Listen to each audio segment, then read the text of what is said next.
Welcome to Being Human. This week, my guest is Brian Robertson. He is the author of Holocracy, the revolutionary management system that abolishes hierarchy, and the founder of Holocracy One, both of which we can get into during this call. So, Brian, welcome to the call. Welcome to the show. Thanks for having me, Richard. Yeah, it's a pleasure. So, we've had one of your colleagues, Sally McCutcheon, on a previous episode, and we got into Holocracy a little bit, and that was very much focused on the mechanics, and we also sort of spun out into Teal, and so some of our listeners who heard that will have some background, but there may be others who are coming to this fresh. So I thought we'd start with what we mean by Holocracy, some of the basics of it, and then perhaps we can get into some of the examples of where it's been implemented, and then where you're going next with it. That's what I thought as a broad outline for the show. Sounds great. Okay, so let's start with, for listeners who maybe they've heard Holocracy for the first time, they're like, well, what's that? So should we just start there at the basics? Yeah, totally. So where to start? Well, Holocracy is a framework. It's a framework for running a company without a management hierarchy. And, when I say that, I feel like I need to caveat two things right off, because people get the wrong idea more often than not. When I say running a company without a management hierarchy, people tend to picture kind of everything they know now about a company, but without the management hierarchy, and they picture chaos. They picture, anarchy and no structure. And so one thing I like to point out is it's not just the removal of management or the removal of managers. It's the addition of a different framework for getting to the same result. You still need a way to break down work. You still need a way to clarify who does what, who makes which decisions. So it's just an alternative to using a management hierarchy to get there.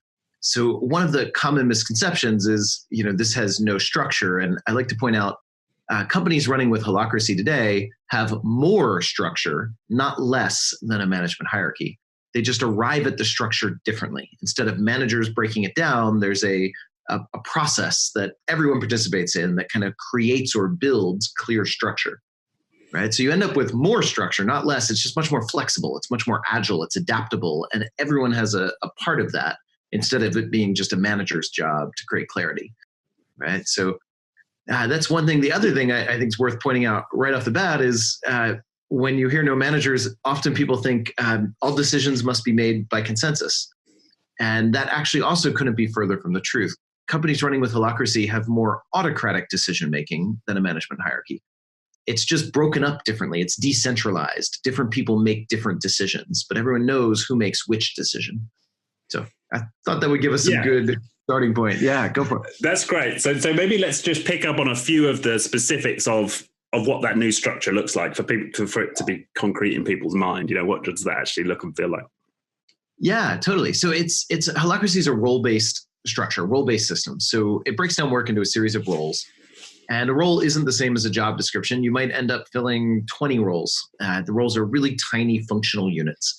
And you might fill roles all over the company in different teams. Think of a team in our language as a circle. So Holocracy structures things with a bunch of different circles. Circles are organized in this we call it a holarchy of scope. So there's larger circles that include subcircles. So we might have a marketing circle, and we have a service delivery circle in my company, a training circle, and all those circles exist within a broader circle that integrates all of them into a broader business. And within each circle, there are roles. And Holocracy breaks up the work by clarifying what are the roles we need to achieve the purpose of our overall circle, our team. And then it clarifies what each role has the authority to do or decide. So you end up with this decentralized environment where everyone has these little roles, and every role has some real autonomy, real power. And then there's a process called a governance process in every team to evolve those roles. So the roles aren't static, and they're not defined by someone in HR or whatever. They're the team itself creating clarity of how do we structure and break down the work. And it's dynamic, and it's living and breathing, and we're constantly working on the structure and changing it. So at least a little glimpse. I give you some examples of. Yeah, maybe that'd be good. So maybe start with a few examples, like take a typical role that people would understand in a business today and how that would look different in Holocracy. Yeah, well, so the real difference is how they change or evolve. So here's a real story of how this happens. So I fill a role right now. I'm filling a role called Holocracy spokesperson, and I give a bunch of interviews and conference talks and things like that. And I spread the word. So my role has a purpose and it has some accountabilities, and the accountabilities tell me what's expected of me in this role, and my colleagues know they can count on me for those things. So when we first create the role, though, we don't try to document them like you would a job description. We start it with the minimum possible structure, right? We start it lightweight. So when we first created that role, it had a purpose and nothing else, no accountabilities. And we started with just go forth, try to express this purpose, right? Do the best you can. And then we work together. And so I have another role I work with called a casting agent. And the casting agent role books my spokesperson role for talks, right? So I do a lot of conference speaking, and the casting agent gets all the invites. We get a lot of invites for talks and conferences, and she has to sort through all these invites and figure out where to send me in the world, when, which ones to say no to, that kind of thing. And when we started with that role, it also had pretty much just a purpose, maybe one accountability, and it was otherwise very lightweight, very simple. Just go do it and see what works. But then somewhere along the way, we had some tension. This is a true story. So the casting agent, my casting agent colleague, right, she filled that role along with many others, but that role, she was finding that she'd get these invites for me to speak at a conference, and she'd spent a lot of time negotiating with the conference organizer. She'd figure out a plan, she'd present it to me, and at the end of her entire process, I'd shoot it down, right? I'd say, nope, sorry, I'm not going to go. It's the wrong market, or the audience isn't big enough, or whatever, right? And you can imagine she felt a little disempowered by this, right? She did all this upfront work, built a relationship, and I just give her a no at the end. And so she went into the governance meeting of our team. So both of our roles, casting agent and spokesperson, are within our marketing circle.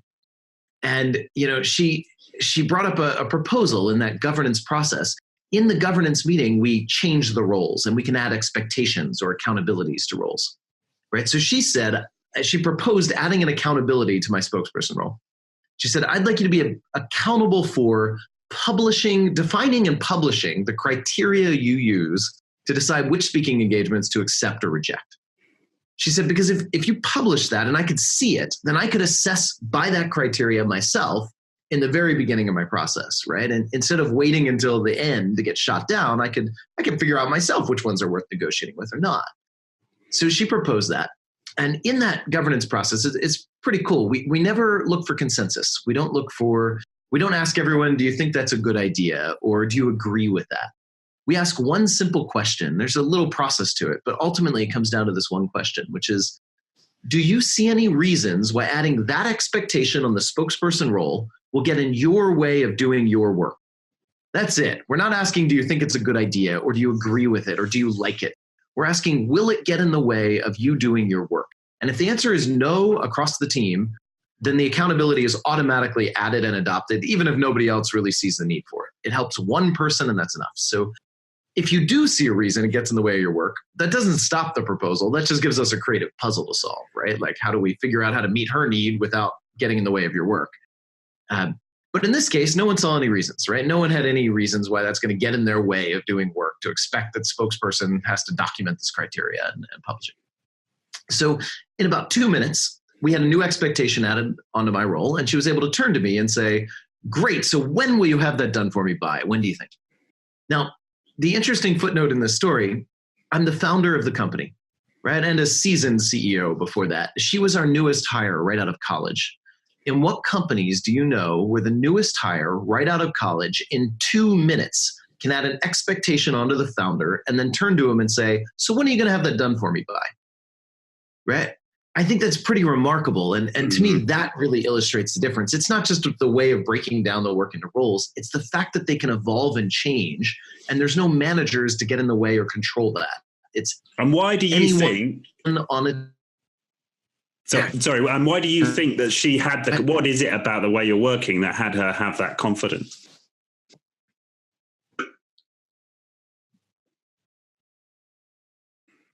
It's down to, in case, she knew how we operated, right? She had been at the company for, 6 months at that point. She had enough of a grounding in, this is our power structure. There is no CEO. There are no managers. Instead, there's a constitution that spells out how this governance process works. And when you fill a role, what can you expect from others filling roles, and what powers do you have? And it's all clear, and there is no CEO, there is no manager. So she knew that. She was in this power structure where power wasn't about the status of the person. It was based on the roles you fill and the governance process, and everyone has access to that, right? Everyone on a team anyway can go to the governance process for that team. So, in this case, I don't want to make light of it. This is a massive change. Like getting there from a conventional company with a management hierarchy is a many-year journey. You're radically changing the fabric of how power works. But once you do that, on the other side of the work, you have a completely different kind of culture and kind of company where people don't look for the typical status hierarchy cues. They don't defer their own leadership and their own power to others in the same way. They just lead their roles. It's like everyone becomes a CEO of their roles, and that's what she was doing. She was being a CEO of her little role that had a job to do, and there was something she needed for me to get it done. And she didn't let status and all that crap get in the way, because that's not the power structure we have at play. Right? And she didn't need permission. She didn't need buy-in from the team or a manager. She just needed to go bring a proposal to add an expectation on my role and then count on it from me.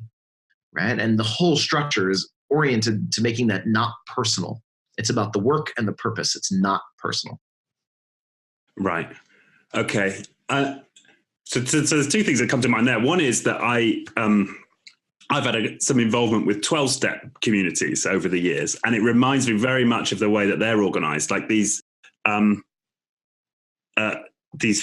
fairly fixed constitutions and fixed roles. So it's different in the sense that I don't think there's quite so much adaptability, but there's a lot of focus around the role that you're inhabiting, as opposed to something that's more informal and a hierarchy of sort of line management. It's less like that, and it's more like you've got there's the chairman of the group, and there's the person who's responsible for the literature, and there's the person who's responsible for the tea, and these are quite clearly understood roles, and there's kind of an interplay between these roles, and that it reminds me of that environment. Absolutely. Another metaphor I find really useful is look at the human body. There are trillions of cells working together, and there's no CEO cell telling the others what's around. But there is clear structure. There's a highly structured system, right? And there's autonomy. Every cell has its own internal process, and there's no outside party reaching in and structuring the cell. It's a self-organizing entity, but it's also part of a larger organ, right? So you've got this autonomy at every level, every layer. The organ itself is an autonomous unit that's just a part of a broader system, and this is nature's way of organizing complexity. And I think we've seen it in various human endeavors as well. It's similar to go out in society in a city, and we don't need a local baron anymore or king directing the action and telling us what to do. We just know, where our property line is. I know what's mine to control and what's my neighbor's, and when we know the way we break up and divide power, we don't need somebody to appeal to in the way we do in a feudal system, say, right? And yet most of our companies look like feudal empires today. I mean, that's which works fine when complexity is low, but it doesn't work well in the face of mounting complexity, which I think we're certainly seeing a lot of that today. Yeah. Okay. But one thing I read online was there is some level of hierarchy, as I understand it, between the lead link role of a circle and then the sub-circle. So as I understand it, the broader circle can define the purpose of the sub-circle. Is that right? So there is a hierarchical link in that sense. Yeah. So one thing I'd say is the point of Holocracy is, despite the subtitle my publisher chose of my book in the UK, the point of it is never to abolish a hierarchy. Hierarchy is an incredibly useful type of structure. And I never set out in the creation of Holocracy. My goal was never to remove management hierarchy. I really appreciated what a good management hierarchy can do. The point was to increase clarity and increase empowerment. And what I found was when you do that really well and you get really good clarity, you're doing the work that we typically want managers to do, and you can do it better. So it was an accidental obsoleting of management hierarchy. So to answer your question, there are definitely hierarchical elements here. The goal was never to remove them. But we have to be really careful there. It's not what we mean. When most people think of hierarchy in company, they think of a command hierarchy. It's a type of hierarchy, a command hierarchy of who can tell whom to do what. That kind of hierarchy does not exist in Holacracy. The broader circle has no command authority over the subcircle.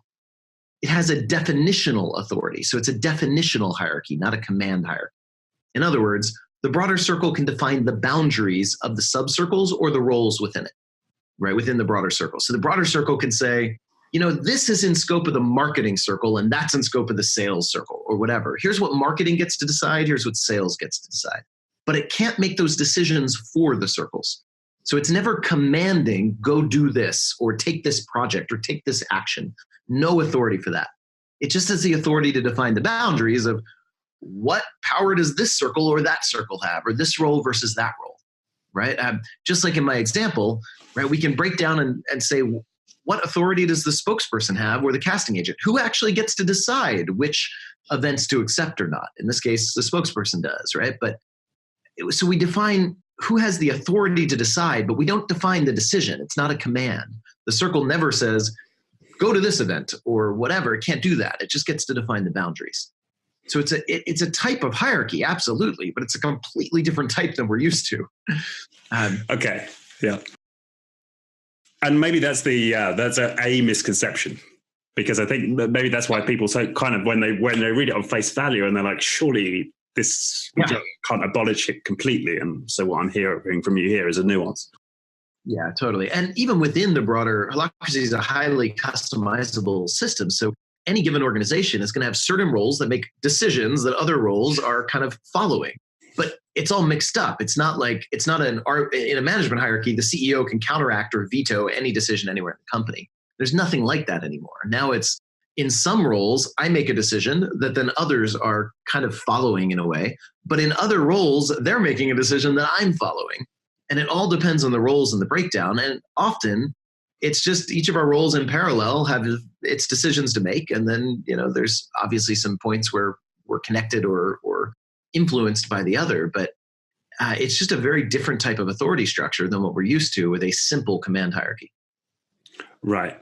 But I suppose the cynic in me wants to say, okay, this is all very well, but if I'm somebody who's driven by status and power, I'm going to find ways to game this so that I can still coerce people in ways that I want to coerce them. And do you see that? Oh, yeah. All the time we see people doing that. Yeah. The interesting question to me isn't like, is it possible or not to game Holacracy? Of course it's possible. Any system is gameable in some way, right? The real question to me is it easier or harder to do that gaming in this structure versus management hierarchy? Because for this to be valuable, it doesn't have to be game proof. It just has to be less able to be gamed than management hierarchy, which frankly, I don't think is a very high bar. Have you ever seen somebody gaming the system for status and ego in management hierarchy, right? In fact, I'd say that's almost like so ordinary and normal that we expect it in management hierarchy. And we even sometimes promote directly because somebody's good at playing that game. And it's with Holacracy. I'm just thinking about the first company I worked with. We'd even talk openly about that and say, this guy is very politically astute or is very good at playing the game. And it's almost like, of course he should move along because he's good at that. It's like, right. You almost lose a sense of that might be a bad thing. Yep. With Holacracy, you still get people trying to game it and sometimes succeeding to some degree, but I think it's less practical to do it than a management hierarchy. And when you do it, even if it's successful, it's more visible and it's more clear to everyone you work with that you are working around a more effective system for your own personal status and gain. And when that's really visible to everyone you work with, that tends to decrease the behavior right then and there. And it tends to get more almost like antibodies coming out and in the system and attacking it when it happens. So it's certainly possible. I'm not in any way claiming that never happens. Humans have egos and they show up, but Holacracy turns the lights on them, and it gives you more effective ways to actually get beneficial change for the organization. You don't need to use my example with my casting agent colleague. She could have achieved something similar maybe in a management hierarchy by playing politics, but how long and how much effort would it have taken her to play the politics to have an expectation on the founder of the company versus in our system, it took her 2 minutes with no politics, right? Which one is she going to choose? Is she going to choose the political route, or is she going to choose the governance meeting where she can in 2 minutes get an expectation added with no weird slimy politics required? Right? It just gives you more effective ways to drive real change, and it makes it obvious when you're choosing not to use them and choosing to try to work around the system. Right. And I suppose what I'm hearing here is that this system really helped in her having the confidence to challenge you on that, and it's made a more effective relationship between you. I mean, a highly sensitive, skilled, empathic manager may have come to such an arrangement quite quickly outside of a system like this. But I think you're saying that it's a system like this is more likely to improve these interactions beyond what an individual's sort of particular talents. Yeah, and there's also a paradox you can't escape in a management hierarchy. This is where I ran into as a CEO. I wanted to be a really empowering leader, right? I wanted to be the kind of leader that created leaders, not created followers, right? I wanted to do what we ideally want managers to do anyway, which is create clarity and not direct all the action. I wanted to create clarity of who decides what, and then give my people lots of space to be empowered and to lead. But the challenge I got to is if they're in an environment where fundamentally they're dependent on somebody else to empower them, then they're in a fundamentally disempowering environment, right? And you can't escape that irony. No matter how empowering your leaders are, if people are in an environment where they need an empowering leader to empower them, they're in a fundamentally disempowered system. And that dependency, you can't escape that no matter how good the leaders are, until you get off the whole playing field by saying, let's create an environment where people have real fundamental power and aren't dependent on managers to empower them, right? And that changes the nature of the entire game. Now, today, if I went to one of my colleagues and started bossing them around, they'd look at me like, what the hell is wrong with him? And they'd push back and they'd say, you have no authority to tell me what to do here. I can't tell you, as empowering as a CEO as I tried to be, I can't think of a single example where somebody pushed back and said, thanks for your input, but I'm going to go a different direction because you don't have the power to actually tell me that. You know that, right? Right? Like that doesn't happen no matter how much I wanted it to. So it creates a fundamentally different kind of environment. But you're right. It's creating the one that we ideally want management hierarchy to create anyway, which is a highly empowered environment with good clarity of who decides what and managers that support and don't get in the way, right? Like that's what we want theoretically. Good luck finding it. Okay. So let's talk a little bit about some of the critique, right, around Holocracy, because if anybody goes after this show and Googles Holocracy, they will find a slew of articles, with very strong opinions on it. So I suppose the first one is, and I got a little echo of it right at the start of this meeting or this show, where you talked about the casting agent role. So you described your colleague as a role. And I was like, that's weird. Isn't she a person? And that's some of the critique I've read, is that it's somehow dehumanizing because we're talking about people as roles and they're not real human. This idea of the real human being is somehow lost.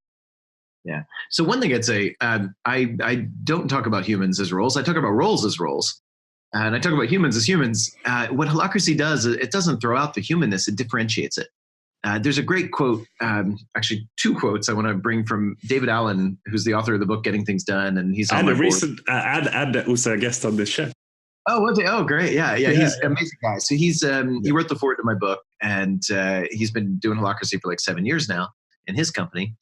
And one of his quotes I love, which is, "If you don't mechanicalize the mechanical, you will mechanicalize your human relationships." And another quote of his about Holacracy specifically, when he was getting into this, and he was also wrestling in his company. His company had a warm, loving human culture. And at first they wrestled with this, as almost everyone with that kind of culture does. Holacracy brings in these mechanical processes, which it does, and it forces you to look at and talk about roles. It doesn't throw out your human kindness. It doesn't force you to stop being compassionate. It forces you to separate that from the way you influence each other for the work. And when David got that, he said, I understand what this is doing and what you're saying now. He said, it's an inappropriate use of love and care to use love and care to affect the result. right? And I think that captures it beautifully for me. What we see in companies today is people using the relationships, the humanity, using it to affect a change. That's what politics is. You're leaning on the personal relationship. You're, as opposed to having another channel for that. So if your role needs to expect something from my role, we have a channel to process that and figure out what do we need to expect from each other for the shared purpose we're working towards. Because when that is out of the way, we can then connect human to human, right? To me, I think not only is that totally misguided, that critique, it's exactly the opposite. To me, this is by far the most human, heartfelt way I've ever experienced to run a company. I have more love in my company and my life now than I ever had before Holacracy as a CEO. And it's enabled by the system. It's enabled by giving people the space to be fully human and bring their entire self to work, knowing that there is a separate process to figure out how do we expect things from each other and how do we deal with the mechanical business needs so that we can bring our full energy, our passion to that, and we can be human together. It's so different. In fact, so much so, one of the reporters that wrote possibly the article you're talking about, she wrote, I think the headline was, Holocracy doesn't work because humans aren't designed to work like robots or something like that. Mm-hmm. We actually invited her to one of our trainings, a 5-day deep dive in Holocracy. We said, look, we think you're wrong, but don't take our word for it. Come to our training. And she did. And she spent 5 days in a deep Holocracy training. And afterwards, she came out and said, you're right. I was dead wrong about that article. So has she written a follow-up? She should really write a follow-up. Yes, actually she did. Okay. Yeah, she wrote a recent article on Quartz. Okay. Yeah. Right. That's interesting. So it's probably the SEO is favoring some of the early critiques and yeah. perhaps not these and more a lot of that, the press seems to be a bit of an echo chamber itself too. And once you have one, sensationalized headline, they tend to spread like a virus, as far as I can tell. Right. So I've experienced Holocracy, right? I did Sally's workshop in London, and it was just an evening of it. It was a tactical. Well, it was actually a mixture. I think we did a bit of tactical and a bit of the governance meetings, which are two of the main formats. And I absolutely loved it. I was like, it felt like a game. And I heard somebody else, actually in a negative sense, describe it as Dungeons and Dragons, but for management. But I kind of got that point that it felt like a game, and I loved it. And other people came out of the same session and were like, oh, I hated it. It's like they were treating us like robots. And so there's a lot of mixed reactions from the experience. But one thought I had was, as an experienced, I loved it. But if I'm working in a company and my CEO says, right, we've all got to play by these new rules, and there's this sense that it's pushed top down, I can imagine that, well, A, there'd be a lot of resentment for that. And B, how is that consistent with a message of, we want you to be more self-organizing, if at the same time you're saying, oh, but we're going to tell you how you ought to work? Yeah, it actually couldn't be any other way. I think it's another misunderstanding about the system. Holacracy is a power structure, and it's a replacement for management hierarchy as a power structure. It's not telling you how to work. It's giving you a meta framework so that you can self-organize on your team and figure out what roles do you need and what do you want to expect from each other and who makes which decisions and what processes should you follow. It doesn't tell you any of that. So when a CEO adopts Holacracy, what they're doing is saying, I'm withdrawing power from the management hierarchy. And instead, I'm placing it in this governance process defined by a constitution. So it's not actually pushing on anyone saying, do this. It's saying, I'm removing power from managers. And if you don't do that, the old power structure simply competes and wins. Then you don't really have a new power structure. If you don't have a clear dictate from the top to withdraw power from the management hierarchy, you do not have a change. What you have is management trying to manipulatively tell people, come on, guys, go do this thing because we want you to, but we're still holding all the reins and we still have real power here, right? When a CEO literally signs the Constitution, the Holacracy Constitution, it's an open source generic document. You can find it online. It's the same Constitution used by the 1,000-some companies today doing Holacracy.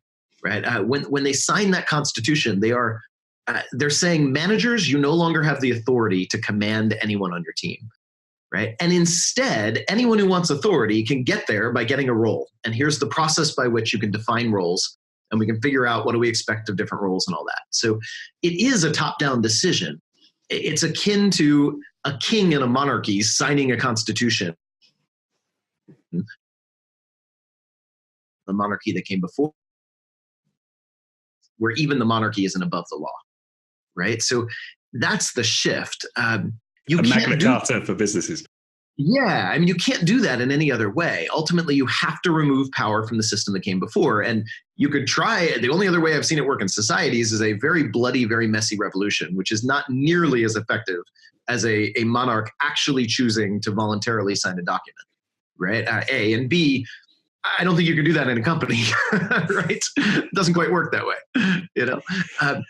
So it's again a misunderstanding. It's thinking that they're telling them to do something specific. They're not. They're removing power from one system and putting in a different framework. From there, self-organize, go. Right, but the new framework they're putting in, I mean, that is prescriptive in the sense of this is how you should operate these particular types of meetings, the tactical meetings. This is how you should operate a governance meeting. So that is a set of instructions, right? I mean. Oh yeah, it's giving you a framework for it's basically the governance process that it's defining, and then it's defining the language. It's saying when you create a role in governance, here's the power you get when you fill a role, right? It says you get the authority to actually take any action or make any decision to get your role's purpose met, unless there's a rule against it that's been defined by the governance process. So it's giving you this meta framework of how power works, and it is prescribing that just like before. Power was prescribed by managers have the authority to command people what to do, to define what roles people have and all that. So it's a shift from that top-down management hierarchy power to something different. You can't shift that by adding this on top from the bottom up. It doesn't work because you still have an underlying power structure. You're not actually changing anything.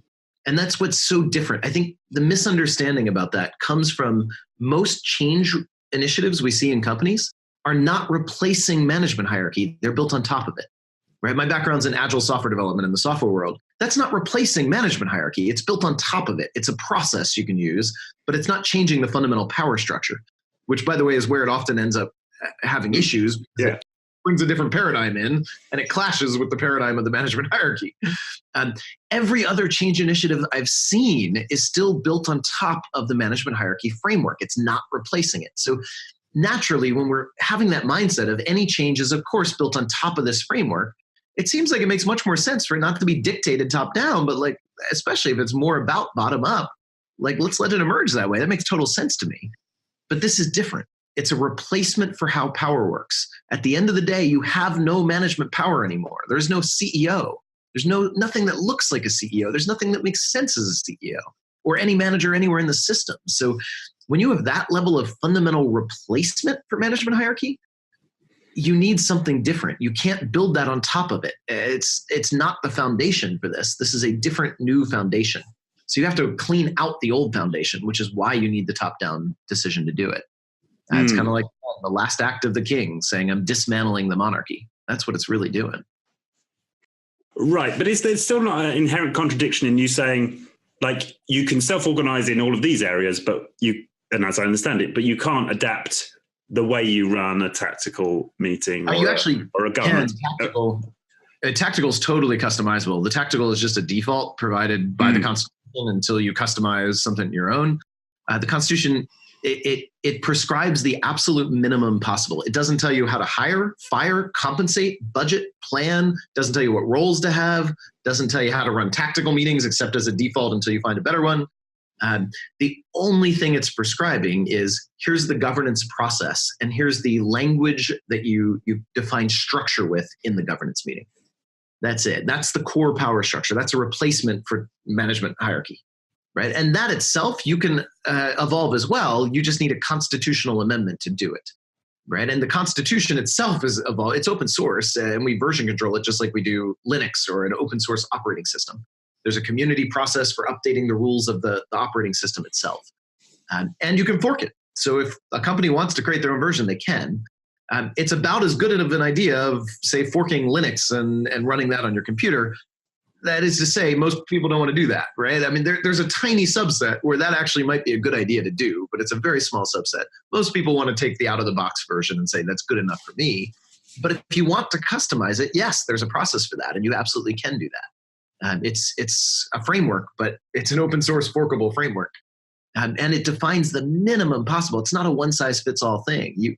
you're going to have to define all of your own business else on top of it to do that definition.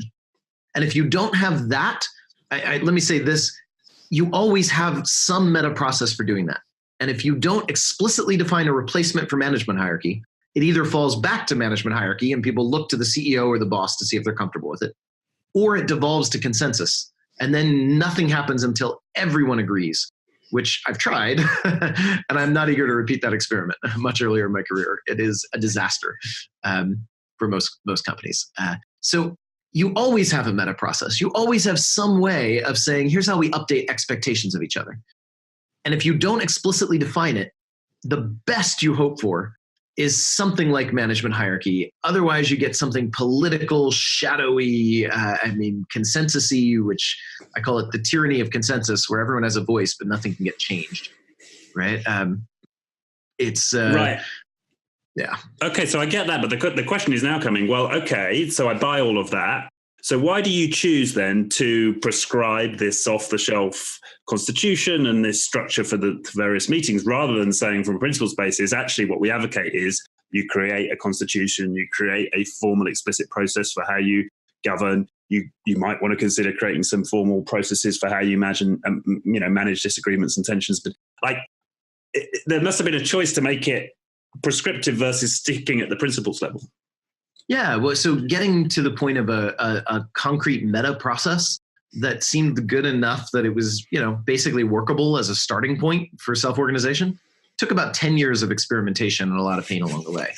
So I'm all for, I chose to do that.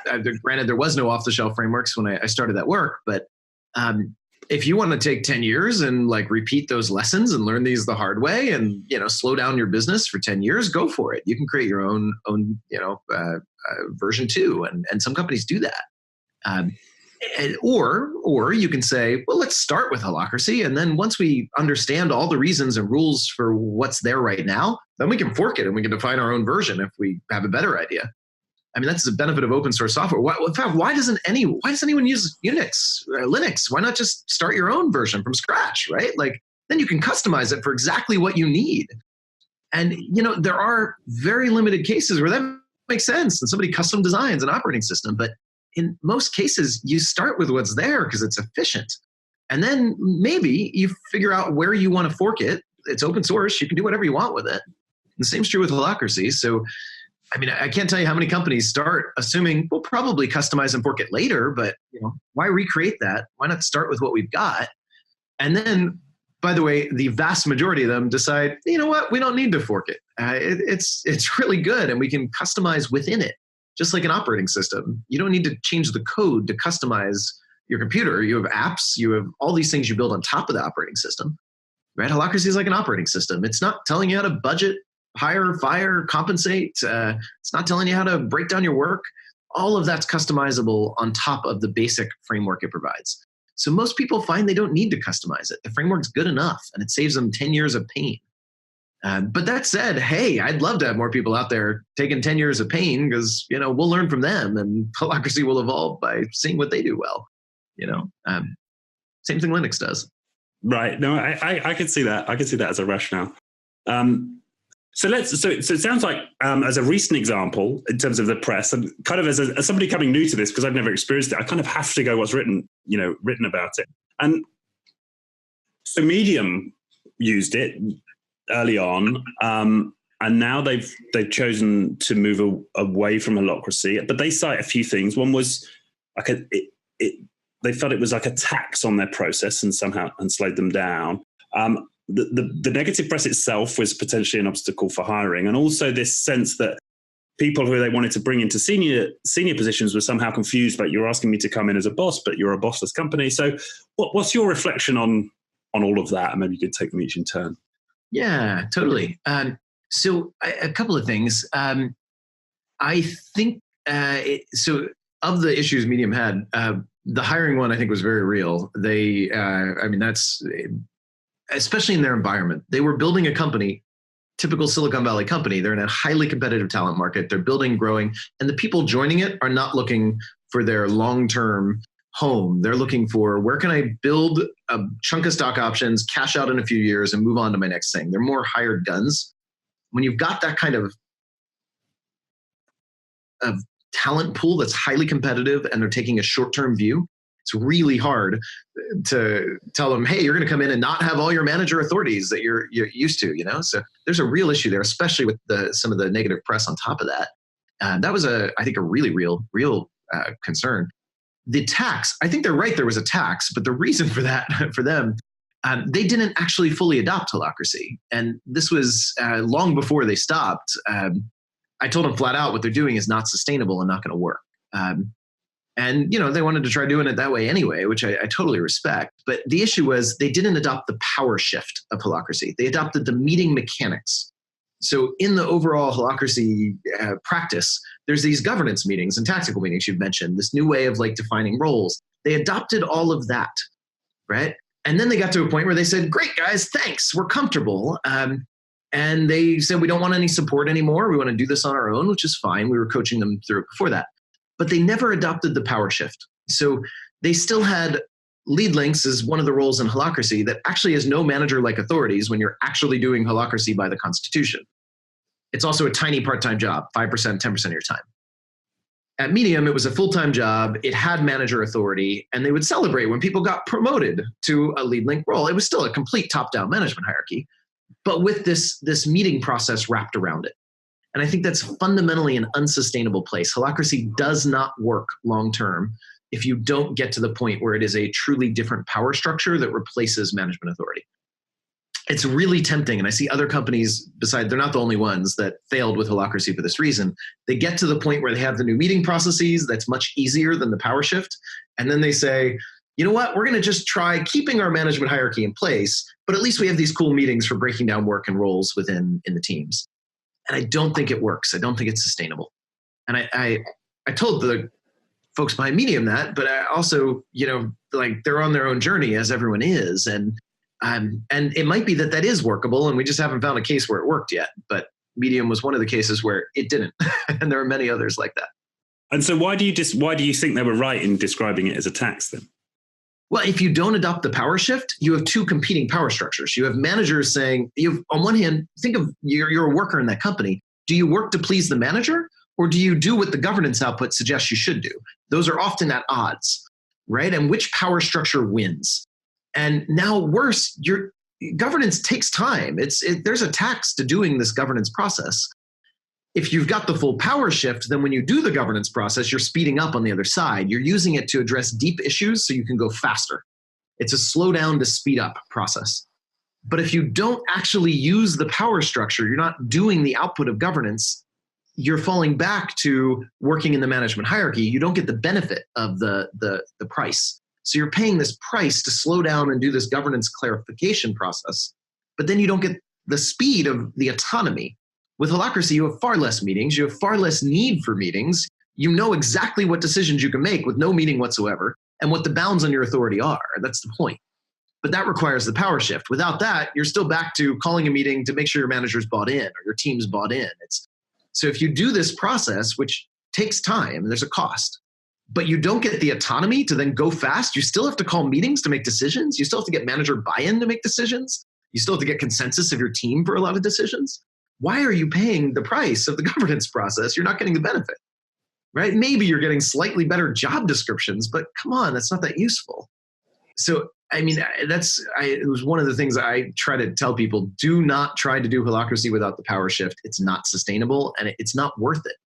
And I think that's exactly what Medium tried to do, and exactly why it didn't work. It's just not worth it without that. Okay. That makes some sense. And then the other sort of famous example that you can read about is Zappos. And what gets written about there is that it was this top-down push, and then afterwards there was this huge turnover of staff, and it actually caused an enormous amount of disruption for Zappos, and they dropped down the table of best places to work and so on. What's your take on the Zappos? Yeah. It's another one of the press works in interesting ways.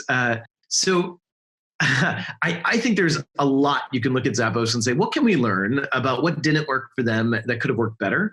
But there's also a lot we can learn about what did work for them, and that doesn't get written about much in the press. But the stuff that really we could learn that didn't work is not what the press writes about.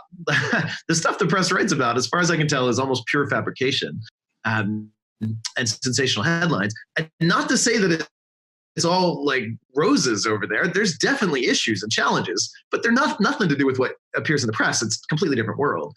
So here's what actually happened and what the press reported on.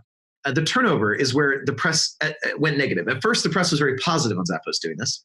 And then there was a bunch of people who left, and then sensational headlines started showing up. But the real story of that is so different than the press. So Zappos is mostly a call center, right? A large percentage of their workers are call center employees. The average annual turnover for call centers in the US is something like 70%, right? 70% turnover per year. That's average, right? At Zappos, they offered an average of 6 months of pay for anyone who just decided, I just want to leave, right? When they went with we're all in with Holocracy. So they basically gave people a really easy out. In fact, an easy out, not even just for Holocracy. Many of the people who left cited, it had nothing to do with Holocracy. They were offering 6 months of pay, and it was time for me to move on anyway. I took it, right? So 6 months of pay. Yeah. So after offering 6 months of pay, they had, I think it was 18% of their workforce accepted that offer, right? So wait a minute, 18%, they're call centers. So average annual turnover for a call center in the US is 70% when you're offering no pay. So the real headline in my mind with this, which is really remarkable, is a call center offered 6 months of pay to leave, and 82% of the staff turned down the offer. That's shocking. I mean, absolutely unheard of, shocking to me. What other call center could offer 6 months of pay and get 82% of their staff turning it down when 70% of them typically leave every year for no reason, right? Or for no money, I mean, right? So, and that's where like, oh my God, the press missed that, totally missed that. And they reported it as massive staff exodus. They didn't report, many of the articles didn't mention 6 months of pay and didn't compare it to any kind of industry average for turnover, right? Like, so I think it completely missed the boat. And then from there, it was just press looking for negative stories at that point and finding things that are actually quite normal. Like, yes, it's disruptive. What part of changing your power structure seems like it wouldn't be disruptive, right? This is the most disruptive change I have been a part of in my career. It's massively disruptive, and it's a many-year journey. So, if it's not disruptive, you're not doing anything transformative. You've got something, off there, or it's an incremental positive change at best, right? So, now that said, Zappos has had tons of really good lessons learned the hard way. I think there are tons of things to learn looking at Zappos, including tons of things to learn that I think they did really well, and tons of things that I totally would do differently if I was supporting the next company like them, right? But none of those are what the dialogue in the press is. Dialogue in the press is just totally off the actual real story on both sides in Zappos.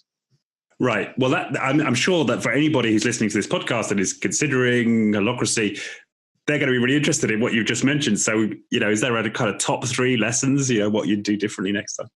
Yeah, I think one of the huge changes, Zappos is a big company, and that makes it a lot harder than the smaller cases, right? Here's the thing. I can kind of have a sense of some of what was rough, but I don't know the solution. I don't know the answer. We're still trying to figure this out. This is new territory, but one of the challenges was support. So my company got involved and coached the first about 100-person department in Zappos. And they've got lots of expert support from us, people that do this for a living, coming in, really supporting it, really helping. And I think that got them off on a really, really good start. But they then made the decision, and I totally understand it, to not use external consultants to transition their remaining 1,500 employees. One, that would have been really expensive. It was expensive enough getting help for 100 people over 6 months or a year, actually, about that. But 1,500 more employees, really expensive. And 2, there's a challenge to their culture. They wanted this to be their thing from the internal, right? But that also means they're getting novices now supporting it. People that are brand new to it, that just learned as part of that first group of 100, or just learning. And that made it really difficult to support. on top of it, they're doing something really new, and there's not a lot of other companies. They're the first one of this size, right? Oops, sorry about my lights. But people listening, we've now got dark. Yeah, that's funny. All right, one sec. Yeah, my room here is on motion sensors. So there we go. Sorry about that.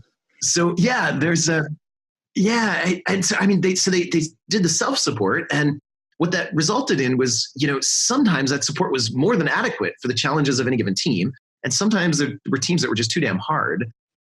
So I think one of the challenges is, how do you build support for a company that size? And some of this I take on my own company. Our goal is to help support companies like them.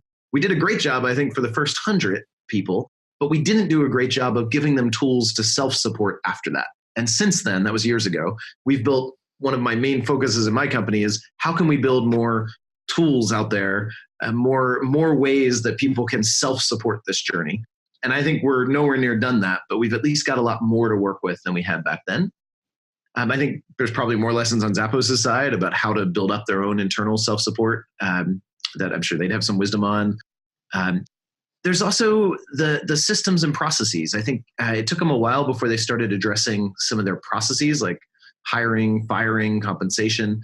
And I think in hindsight, I would have helped kind of get them to focus on those processes and evolving them to be more compatible with self-organization earlier in the journey than later. So there's that. There's one of the things I think they did really well a little bit later is they really started building out some of those processes and some of the software support for them as well, which is pretty cool. They've built some really neat things. Because they have their own apps, right? You've got this idea of Holocracy as the operating system, and then you can develop your own custom apps, which I'm sure scares the hell out of people who already have a preconception this is dehumanizing, all the language. But, I quite like the metaphor, but then I'm a software developer, or have ex-software developer. Yeah. Yeah, totally. And I think that's part of it. I think, there's so much. There's looking back on that, there are teams in there that just rocked it and still are rocking it and doing so well. And there are teams that struggled so much. And I think there's a lot to learn for both, honestly. It's hard to fit it into one podcast, but it's definitely an ongoing dialogue. And it's not, unlike the press, which paints it as pure negative. I just don't think that's an accurate portrayal. I think it's so much more complex. And I think the jury's still out. For a company that size, this is a 10-year transformation. They're only a few years in. We have no idea. We don't know where this is going to land and how this is going to work yet. We know it's working really well in parts of the company, and others are struggling. And the ones that are struggling are because they're not really doing Holacracy really well yet, right? What I see is once a team really gets this and does it well, they almost never go back, and it almost always works better. The trouble is, how do you get them to actually get to the point where they're actually playing the new game and doing it well? That's really hard. And that's where most of our learning is. How do we get through the hump of the shift, right? It's like there's this hurdle to get through. Once you get through it, the other side is awesome, but getting there is hard.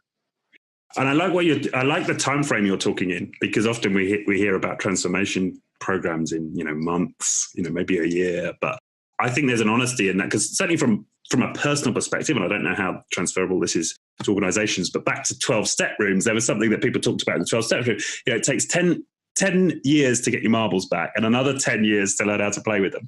And I just wonder if that metaphor is apt. I think that's spot on. I think that, one of the things David Allen said, he wrote this in the foreword of my book, and I thought it was well put. He said, one of his intuitions, to his great credit, in my view, when he first started this, most people expect it's going to be a faster change than it is. But he said he had just a deep intuition. This was a 5-year journey. And that's for a small company. I was a company of 40 people, right? And 5 years in, I was chatting with him and he said, I think I was close, but I think I was off. Now that we're 5 years in, I think it's going to be actually a 10-year journey. This is not a solution for a CEO looking for a quick fix for their company. This is the kind of solution for a CEO that's taking a generation-long view or longer on their company. They're not asking, how can I set my company up for success for the next 3 years? They're asking, how do I build a company that endures generations? right? That's the kind of CEO that wants to adopt something like this. It's not a quick fix. It's a massive disruptive change with a massive transformative potential on the other side. And I think that's Tony's take. That's what he's looking at. And one of his interviews, Tony's the CEO of Zappos.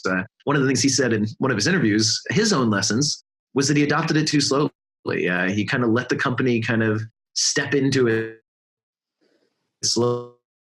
And in hindsight, get him in and make it clear this is what we're doing and organize around that.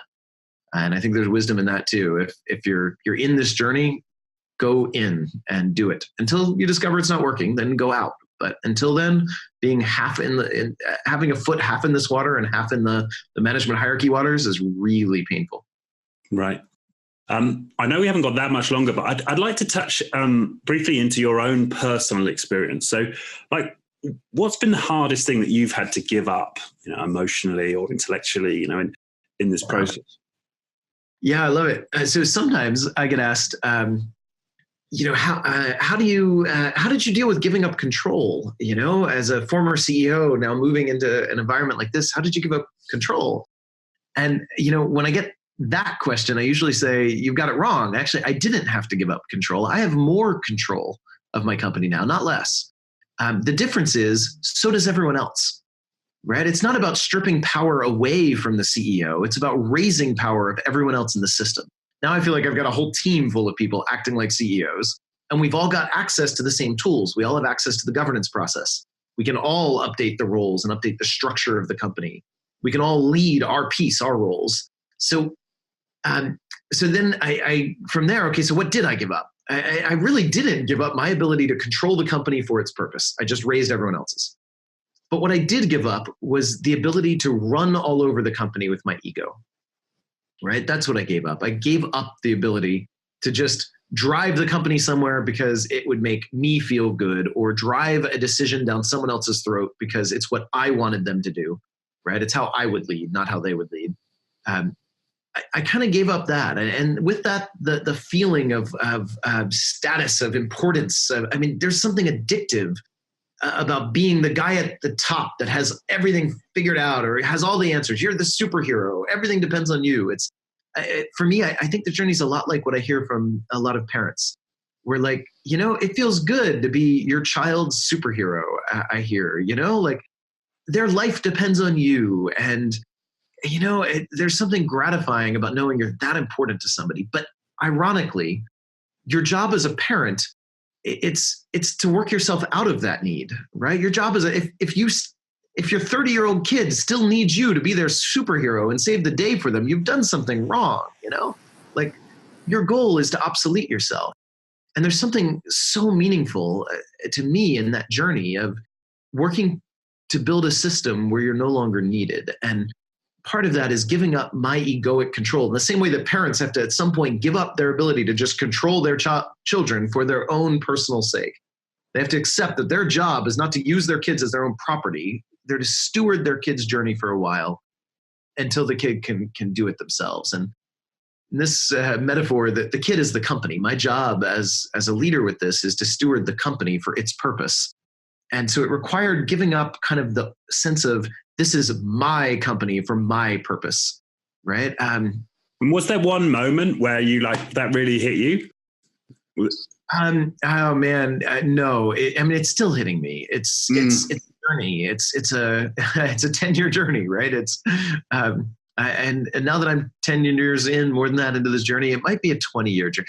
How long is the journey to be a masterful manager in a management hierarchy, right? To really be an empowering leader that creates leaders, that's graceful, and how long is that journey? It's a lifetime journey.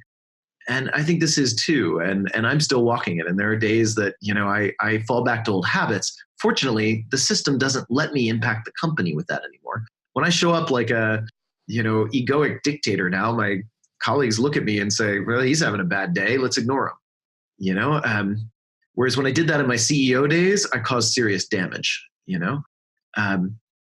So right. So has there ever been a moment where you've been like, oh, I'm on the wrong track here? Have you had crisis moments? Oh God, absolutely. Many of them lead to changes in Holacracy, right? We version control it just like open source software. We're on version 4.1. And what led to those versions was finding the limits of the prior versions, which often started with oh my God, look at this dynamic happening here. This is really getting in the way.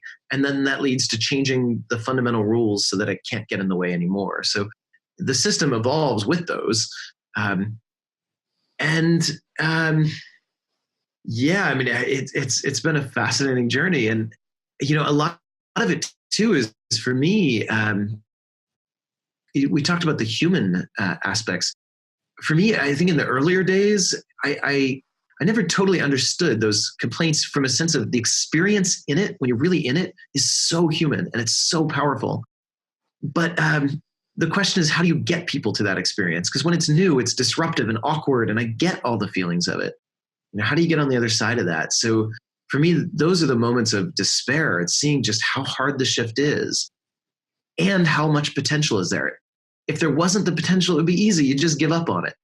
And if the shift was easy, then great, we get the potential. It's awesome. But it's not. This is the hardest shift I've ever been involved in my professional career, and yet it's also the most transformative. And like the combination of those two, that's the challenge of this. Okay. And you've talked about there's this continual process of updating the constitution, and obviously companies are now building apps on top of the operating system. So there's a lot kind of going on in the ecosystem. What's your specific commitment to the whole piece right now? Yeah, we're basically trying to keep up. How can we support it? It's kind of cool. In some ways, we switched from like a company with a little movement to a movement that just happens to have this little company supporting it, which is really cool. This thing is so much bigger than us. I mean, it's a whole network of companies now doing this. We did our second annual conference this year, and it filled, packed, a sold out crowd of people from all over the world living in this and doing this, and many people doing for a living, like supporting other companies with this, or supporting their own company internally as their internal Holacracy coach. So there's a whole world of companies now doing this and learning together. And I feel like we're just at the beginning. Now that we kind of have the base framework of Holacracy, it's what can we build on top of that? What can we build? What new compensation structures can we build that work for this? What new firing? That's an interesting one. I can genuinely tell you, my company, I love the way we fire people. I don't know how many companies can say genuinely they love the way they fire people. I do. It's human. It's respectful. It's loving.